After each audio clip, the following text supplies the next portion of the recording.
Hello दोस्तों, नमस्कार। कैसे हो आप सभी लोग? आज आपको ताज़ी भक्ति, वर्तमान की भक्ति के बारे में बात करते हैं कि आज के समय पे ज़ोर-शोर से कौन-सी भक्ति चल रही है। आपने देखा होगा कि आज के समय में सावन के महीने में ज़ोर-शोर से भक्ति चल रही है भगवान शिव की। तो भगवान शिव की भक्ति ये लोग 1 साल में 1 बार करते हैं और पता नहीं, शायद लोग परमात्मा के समान हो गए, इन लोगों को पता भी है कि हम 1 साल ज़िंदा रहेंगे। भाई, पहला सवाल तो ये है कि क्या आप 1 साल तक आपने भक्ति नहीं की? आज के बाद क्या आपको ये दोबारा दिन लौट के मिलेंगे? लोगों की तो उम्र का भरोसा ही नहीं है और लोगों ने ये ठान लिया कि चलो 1 साल तक कुछ भी कर्म करो, उल्टे करो, सीधे करो, चाहे दान करो या ना करो, चाहे पुण्य करो या ना करो, चाहे लड़ाई करो, चाहे दंगा करो, कुछ भी करो। बस भक्ति आई, ये कावड़ यात्रा वाले दिन आए, तो भगवान शिवलिंग के ऊपर हमने दिल चढ़ा दिया। अब आप देखें, थोड़ा विचार करें, थोड़ा ध्यान दें कि लोग कितनी मेहनत करते हैं। जल लेने के लिए जाते हैं गंगा जी पर और गंगा जी से जल लेके आते हैं। कुछ लोग पदयात्रा करते हुए जाते हैं और वहाँ से जल लेके आते हैं, फिर शिवलिंग पर चढ़ाते हैं।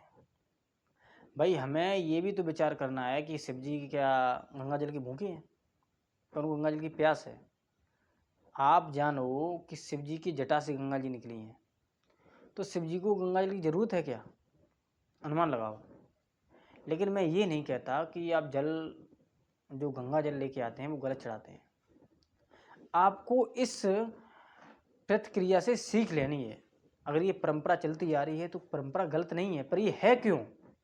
आपको ये जानना है। इसको जानने के लिए आपको शास्त्रों में जाना होता है। देखो, जो गंगा जल है वो आप शिव जी की शिवलिंग पर चढ़ाते हैं, तो हमको शिव जी और गंगा जी ये बताती हैं कि मैं तो शिव जी के अंश ही हूँ। मैं शिव जी की मैं जटाओं से निकली हूँ, तो मैं शिव जी में ही जाना चाहती हूँ। तो आप जल लेके आते हैं, तो आप भक्ति अपनी कर रहे हैं, गंगा जी की भक्ति कर रहे हैं?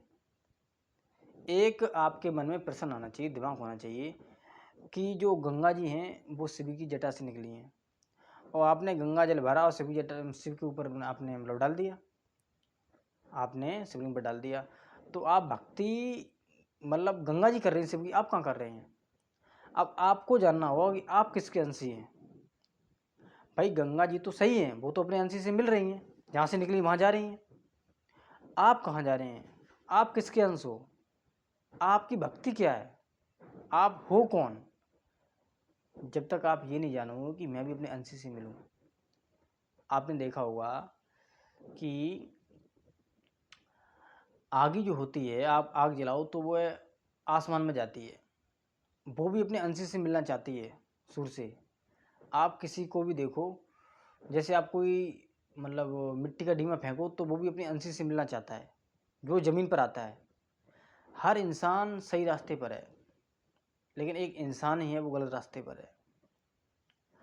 तो अगर आपको शिव जी की भक्ति करनी है तो आपको ये जानना होगा कि मैं भी अपने अंश से मिलूँ, मैं किसका अंश हूँ। जैसे गंगा जी वहाँ से निकली तो वहाँ पर मिलती हैं, ऐसी आप भी ईश्वर के अंश हो। कहते हैं ईश्वर अंश जीव अविनाशी चेतन अमल सहज सुख राशि। आप एक ईश्वर के अंश हो, तो आप ईश्वर में मिलो, ईश्वर को जानो। आज का तो इंसान जानना ही नहीं चाहता है। आज का इंसान बस ये चाहता है, ये जानता है कि अरे मैंने बंगले बना लिए, अरे मैंने कोठियाँ बना ली, अरे हमने गाड़ी ले ली, अरे हमारे पास लोग हैं, हमारे पास पैसा है। ये सब क्या है? कुछ नहीं है भाई। ढेर मिट्टी का हर आदमी है, बाद मरने के होता यही है। या तो कब्रें खुदेंगी ज़मीन पर या चिताओं पे जलना पड़ेगा। मौत जब तुमको आवाज़ देगी घर से बाहर निकलना पड़ेगा। ज़िंदगी एक किराए का घर है, ये किराए का घर है। इसका आपने अगर किराया नहीं दिया, जिस इंसान ने आपको ये घर दिया, यानी ईश्वर ने घर दिया आपको, इंसान का मनुष्य का शरीर दिया, अगर आपने इसका किराया नहीं दिया तो इसका किराया आप पर लगेगा, आपको देना होगा।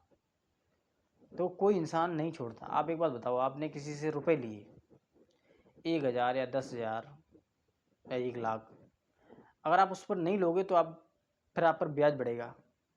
आप गुंडागर्दी के साथ नहीं लोगे तो आप फिर केस चलेगा, आप थाने जाएंगे, आपकी ना रिपोर्ट होगी।